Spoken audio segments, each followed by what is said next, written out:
African-American writer George S. Schuyler is famous for two especially controversial things: his biting 1931 Afrofuturist satire, Black No More, and his hard turn to the political right wing after World War II. Unfortunately, both of these have obscured something rather extraordinary. Schuyler was one of the most prolific African-American writers of popular genre fiction in the first half of the 20th century. And he was, almost certainly, the most prolific writer of genre fiction about African Americans during this time. Indeed, in the 1930s, while working for the Pittsburgh Courier as an investigative reporter and editorial writer, he produced genre fiction on a weekly basis from March 25, 1933 through July 22, 1939, churning out stories and serial installments under his own name and a variety of pseudonyms for 328 consecutive weeks. During the first 14 months of this run, he often published both a short story and a serial installment in each weekly issue of the Courier.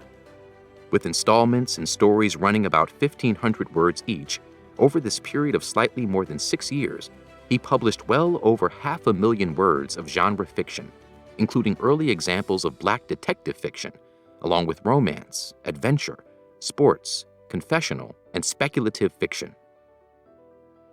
Among the 23 serials that Schuyler published during this time, the two collected in this volume were the longest, the most successful, and the most aggressively promoted by the Courier. Published under the pseudonym Samuel I. Brooks, The Black Internationale, Story of Black Genius Against the World, November 21, 1936 through July 3, 1937, and its sequel, Black Empire, an imaginative story of a great new civilization in modern Africa, October 2, 1937 through April 16, 1938, represent, in many respects, a culmination of his years of experimenting with genre fiction formulas. Demonstrating his canny understanding of 1930s pulp fiction tropes, these serials together form an impressively radical early vision of the Afrofuturist imagination in a story designed to imagine an end to European imperialism and, as one character succinctly describes it, white world supremacy.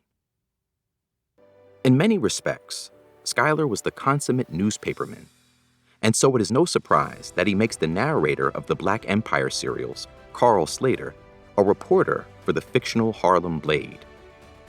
Schuyler had a long association with several African-American publications.